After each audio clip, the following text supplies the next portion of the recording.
Simran ma'am வந்து அந்த tourist ஃபேமிலியில் டான்ஸ் பண்ணும்போது நான் உங்களை கவனிச்சு நீங்களும் அந்த ஸ்டேஜில் இருந்திருப்பீங்க, நான் கவனிச்சிருக்கிறேன்.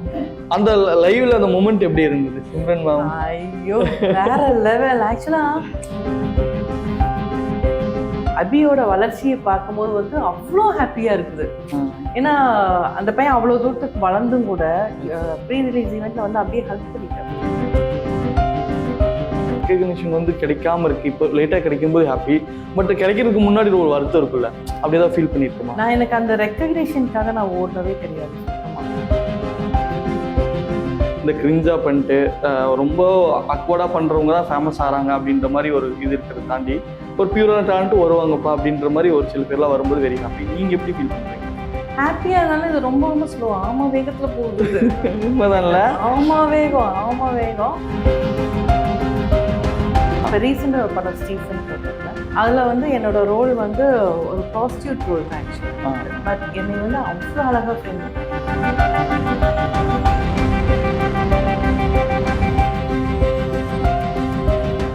திரைமொழி நேயர்கள் அனைவருக்கும் வணக்கம். நான் உங்க ஜித்து. இன்னைக்கு நம்ம கூட இருக்கக்கூடிய ஸ்பெஷல் கெஸ்ட் யாரு அப்படின்னா, யூடியூப் பாக்குறவங்களுக்கு இவங்க ரொம்ப பரிச்சயமானவங்க, வித் லவ்ல கலக்கிட்டு இருக்காங்க. ஷிபா மேம் வணக்கம். வணக்கம். ரொம்ப சந்தோஷம் உங்களை சந்திச்சதுல. ரொம்ப நாளா ஃபாலோ பண்ணிட்டே இருந்தோம், கடைசியில் இன்னைக்கு கிடைச்சதுல வெரி ஹாப்பி. தேங்க்யூ. நம்ம ஆல்ரெடி ஃபேஸ்புக் ஃப்ரெண்ட்ஸ்ல. எஸ். ஓகே, இப்போ வித் லவ்ல பாக்குறோம், நிறைய ஷார்ட் ஃபிலிம்ஸ்ல கூப்பிட்டு நீ உடனே வந்து பண்றேன் அப்படின்னு ஒரு ஹோப் கொடுப்பீங்க அப்கமிங் டேலண்ட்ஸ்க்கு. இப்போ பெரிய ஸ்கிரீன்ல பார்க்கும்போது வெரி ஹாப்பி. வித் லவ்ல இந்த ஆப்பர்ச்சுனிட்டி எப்படி உங்களுக்கு கிடைச்சது? இது எப்படி உங்களுக்கு அமைஞ்சது?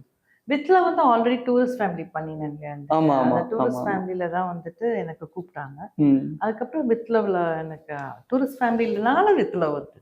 அதுக்கு முன்னாடி நவீன் இருக்க பையன் ஏடியோட லவ் வித் காண்டம்ஸ் சொல்லிட்டு ஒரு வெப் சீரிஸ்ல பண்ணேன்.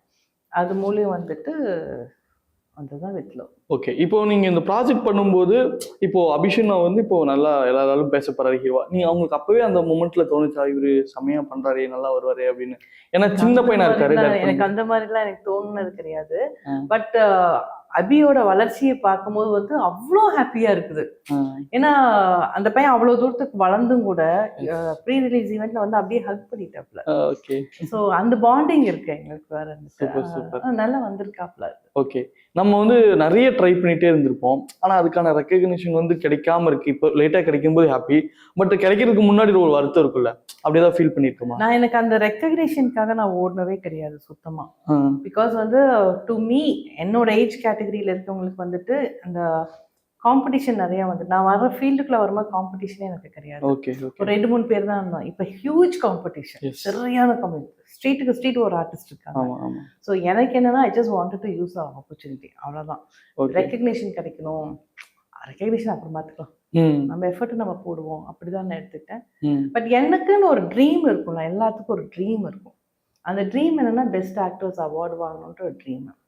அது எப்படி வாங்கணும் அப்படின்னா, இந்த விஜய் டிவியில அதெல்லாம் காட்டுவாங்கல்ல, அப்ப கிளம்பி போகும்போது சிங்கப்பெண்ணே சிங்கப்பெண்ணே பாட்டு போடணும், அந்த மாதிரி போய் வாங்கணும் அப்படின்னு சொல்லிட்டு அந்த ஒரு இருக்குது, இப்போ வரைக்குமே இருக்குது.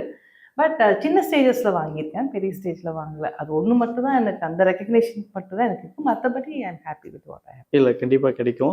இப்போ வந்து பார்த்தீங்கன்னா ஆர்டிஸ்டாக இருக்கவங்களுக்கு நிறைய கேரக்டர்ஸ் வந்து பண்ணணும்னு ஆசைப்படுவோம் எல்லாருமே. ஆனால் வந்து பார்த்தீங்கன்னா இவங்க அம்மா கேரக்டர் போட்டுருங்கப்பா, இல்லைப்பா இவங்களை போலீஸ்க்கு பண்ணிட்டாங்களா, இவங்களை போலீஸாக தான் பண்ணணும் அப்படின்ற மாதிரி ஒரு பொசிஷன் இருந்துகிட்டே இருக்கும் சினிமா. அது ஏன்னே தெரியல. அப்படி உங்களுக்கு கொடுக்கும்போது என்னடா அது எனக்கு அம்மா கேரக்டரே கொடுக்குறீங்களா அப்படின்னு ஒரு ஃபீல் பண்ணியிருக்கீங்களா? அதாவது இந்த மீடியாவில் அது ஒன்று இருக்கு. வந்து நம்ம ஒரு கேரக்டர் சூஸ் பண்ணோம்னா அந்த கேரக்டரே தான் டிராவல் பண்ணணும் வந்து. ஆனா எனக்கு வந்தது எல்லாமே அம்மா கேரக்டர்ஸ் தான். கிட்டத்தட்ட I have done almost 95 short films. 95லயும் அம்மா கேரக்டர்ஸ்.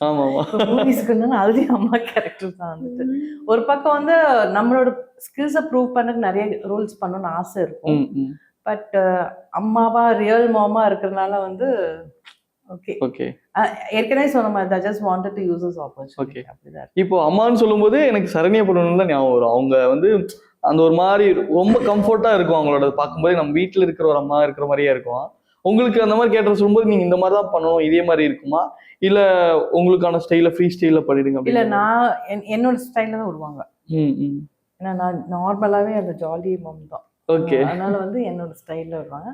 சில சமயம் வந்து அந்த மிரட்டுறது, அந்த ரகடான அம்மா, குடும்பக்கார அம்மாவெல்லாம் பண்றதெல்லாம் இருக்கும். நார்மலே இருக்கும். பண்ணிருக்கீங்களா? ரியல் லைஃப்ல ரியல் லைஃப்னா பசங்க படிக்கும் போது ஆப்வியஸ்லி எல்லா அம்மாவும் ஸ்ட்ரிக்டா இருந்தது ஆகணும். ஒரு குறிப்பிட்ட வயசு வரைக்கும் நம்ம ஸ்ட்ரிக்டா இருக்கணும். ஆமா ஆமா. அதுக்கப்புறம் அவனுங்க ஸ்ட்ரிக்ட் ஆயிடுவாங்க. அவங்க ரெஸ்பான்சிபிலிட்டி எடுத்துருவாங்க இல்லையா? ஓகே. இல்ல நம்ம ஆக்சுவலா எல்லாத்துக்குமே அம்மாவா இருந்தாலும் சரி அப்பாவா இருந்தாலும் சரி அந்த குழந்தைங்க பெருசாகிற வரைக்கும் நம்மளோட கைடன்ஸ் அவங்களுக்கு வேணும். ஒன்ஸ் அவங்க விங்ஸ் வந்துருச்சுன்னா அவனுங்க பாட்டுக்கு பறந்துருவாங்க. ஸோ அந்த கைடன்ஸ்க்காக ஆப்வியஸ்லி ஸ்ட்ரிக்டா தான் இருக்கும். மெயினா படிக்கிற விஷயத்துல நல்ல ஒழுக்கத்துல இருக்கணும். எனக்கு உங்களை மாதிரி டேலண்ட்ஸ் வந்து சினிமாக்குள்ள வரும்போது எனக்கு ஒரு ஹாப்பியா இருக்கும். என்னன்னா சோஷியல் மீடியால இருந்து வந்து பாத்தீங்க அப்படின்னா இந்த கிரிஞ்சா பண்ணிட்டு ரொம்ப அக்வர்டா பண்றவங்க தான் ஃபேமஸ் ஆறாங்க அப்படின்ற மாதிரி ஒரு இது இருக்கிறத தாண்டி ஒரு பியூரான டேலண்ட் வருவாங்கப்பா அப்படின்ற மாதிரி ஒரு சில பேர்லாம் வரும்போது வெரி ஹாப்பி. நீங்க எப்படி ஃபீல் பண்றீங்க? ஹாப்பியா இருந்தாலும் இது ரொம்ப ரொம்ப ஸ்லோ. ஆமா வேகத்துல போகுது. உண்மைதான்ல? ஆமா வேகம் நம்மளுக்கு உண்டான ரெக்கக்னிஷன் கிடைக்கும். இன்னும் ஓப்பனா சொல்லணும்னா நம்ம எவ்வளவு ப்ராஜெக்ட்ஸ் பண்றோம் அப்படின்றத விட எண்ட் ஆஃப் த டே நம்மளுக்கு காசு வேணும். ஆமா. காசு இல்லாம துட்டு இல்லாம எதுவுமே பண்ண முடியாது. ஸோ அந்த ரெக்கக்னிஷன்ன்றது வந்து நம்மளோட வேல்யூ பாக்குறது தான் நான் எடுத்துக்கிறேன்.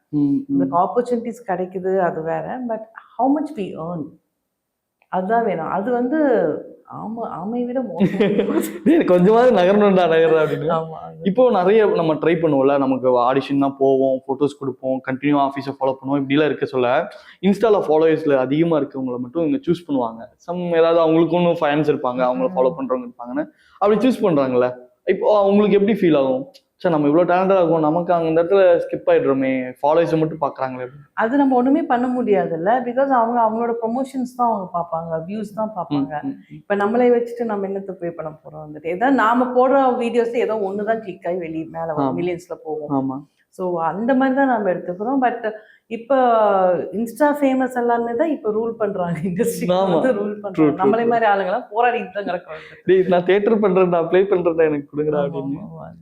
எல்லா ஆர்டிஸ்டுக்குமே ஒரு பெயின்ஃபுல்லான விஷயம் என்னன்னா, இது ஆடியன்ஸுக்கு தெரியுமான்னு தெரியல, நம்ம நடிச்சிருப்போம் நிறையா, கடைசியில பார்த்தா ஸ்கிரீன்ல பார்த்தா இங்க ஒரு கெட்டு அங்க ஒரு கெட்டு, நான் வந்திருக்கவே மாட்டோம். டே எங்கடா நான் வந்ததெல்லாம் காணும் அப்படின்னு. உங்களுக்கு அந்த மாதிரி மூமெண்ட்ஸ் இருந்திருக்கா? அந்த மாதிரி இருந்ததே கிடையாது. அப்படியா? அந்த இதுல நான் லக்கிங்க நீங்க. படம் ஸ்டீஃபன் படத்துல அதுல ஒரு ரோல் எனக்கு ரொம்ப பிடிச்ச ரோல். போலீஸ் ஸ்டோரியில அது ஆக்சுவலி போலீஸ் ஸ்டோரியில அதுல வந்து என்னோட ரோல் வந்து ஒரு ப்ராஸ்டியூட் ரோல் தான் ஆக்சுவலா. பட் என்னை வந்து அவ்வளோ அழகா ஃப்ரேம்ல காட்டியிருப்பாங்க. அவ்வளோ கியூட்டா என்னை காட்டியிருப்பாங்க. இதுல பார்க்கவும் ஒண்ணுமே இல்லை, மாண்டேஜஸ்ல இருக்க. பட் அது ஒரு பெரிய ஸ்கிரீன் பிளே. அது எனக்கும் ஹீரோக்குள்ளார ஏஜென்ட்ஸ்குள்ளார இருக்க ஒரு பெரிய ஸ்கிரீன் பிளே. அது அதை கட் பண்ணிட்டாங்க. அது ஒண்ணுதான் எனக்கு எக்ஸ்பீரியன்ஸ். மற்றபடி வேற எதுலையுமே எனக்கு அந்த மாதிரி ஒரு எக்ஸ்பீரியன்ஸ் நான் பார்த்தேன். நமக்கு தோணும்ல, அதடா என்னடா நிறைய பண்ணிருக்கோம் போயிடுச்சேடா அப்படின்னு ஃபீல் பண்ணதுண்டா? இருந்துச்சு, கண்டிப்பா இருக்கும். எனக்கிட்ட போய் நிக்கிறோம், கண்டிப்பா இருக்கும். Okay okay. இப்போ யூடியூப்ல இருந்து வந்துட்டு இருக்காங்க. இந்த ஒரு விஷயம் யூடியூப்ல இருந்து வரவங்க கொஞ்சம் பாத்துக்குங்கப்பா சினிமால அப்படின்னா எது விஷயம்? இல்ல ஆக்சுவலி நான் ஹானஸ்டா சொல்லணும்னா ஓப்பன் டாக்கா இருந்துச்சு அப்படின்னா எனக்கு பர்சனலா வந்து மூவி விட யூடியூப் தான் ஃபேமஸா தெரியுது. ஏன்னா மூவில ஒரு எத்தனையோ ஆர்டிஸ்ட் இருப்பாங்க, நம்ம ஃபேஸ் எங்க இருக்குன்னு தெரியாது. இப்பதான் நம்ம எடிட்டிங் பத்தி பேசணும், சீனை தூக்கிடுவாங்க, அந்த சீன் இருக்கா இல்லைன்னு கூட தெரியாது. நம்ம வந்து சொல்லுவோம் நான் இந்த இடத்துல இந்த படத்துல நடிக்கிறேன்னு சொல்லிட்டு போவோம். ஆனா ரிலீஸ் ஆனாதான் நம்ம அந்த சீன்ல இருக்கோமா இல்லையான்னு கூட தெரியாது. பட் யூடியூப் அப்படி கிடையாது. ஒரு 5 பேர் இருந்தாலும் 5 பேர்த்தோட ஃபேஸும் ரெகக்னைஸ் ஆகும். அந்த இடத்துல எல்லாருமே ஈக்குவல் இம்பார்ட்டன்ஸ் கொடுப்பாங்க. சும்மா க்ரௌட்ல நிக்க வைக்கிறது அதெல்லாம் யூடியூப்ல கிடையவே கிடையாது. இன்னொரு ப்ளஸ் பாயிண்ட் யூடியூப்ல என்னன்னா, இன்னைக்கு நடிச்சீங்கன்னா இந்த வீக்ல உங்களோட அவுட் வந்துடும். ஆனா படம்ன்றது அப்படி கிடையாது. ஒரு 1 இயர். ஸோ ஒரு ஆடியன்ஸ் பாக்குறாங்க அப்படின்னா 5 பேர்த்தோட ஃபேஸையும் பார்ப்பாங்க. டெஃபினட்டா. ஸோ அதுலதான் எனக்கு இப்பயும் ஒரு 95 ஷார்ட் ஃபிலிம்ஸ் பண்ணியிருக்கேன் அப்படின்னா அதுலதான் எனக்கு வந்துச்சு. வேற எதுலயும் நான் சொல்ல மாட்டேன். எனக்கு யாரும் இப்படின்ட்டுலாம் யாருமே இல்லை. அதுல இருந்து தான் எனக்கு வந்தது. நட்புட்டாருங்க இருப்பாங்க. எப்படி பண்ணாலும் ஒரு ரெஃபரன்ஸ் வரும்.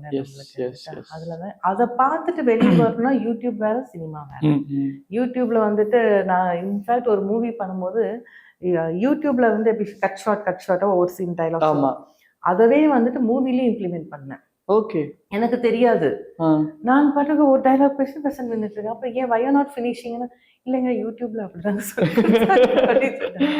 அப்பதான் அது வேற இது வேறன்னு சொல்லுவாங்க. ஒரு பெரிய சீனை வந்து ஒரே டேக்ல போயிட்டு இருக்குது. ஆனா யூடியூப்ல அப்படி கிடையாது. நம்ம கட் போய்க்கலாம், நம்ம கம்ஃபர்ட் ஜோனுக்கு ஏத்த மாதிரி பண்ணிக்குவோம். சோ அந்த ஒரு இது நம்ம பாத்துக்கணும். யூடியூப் வேற, சினிமா வேற. ஆமா.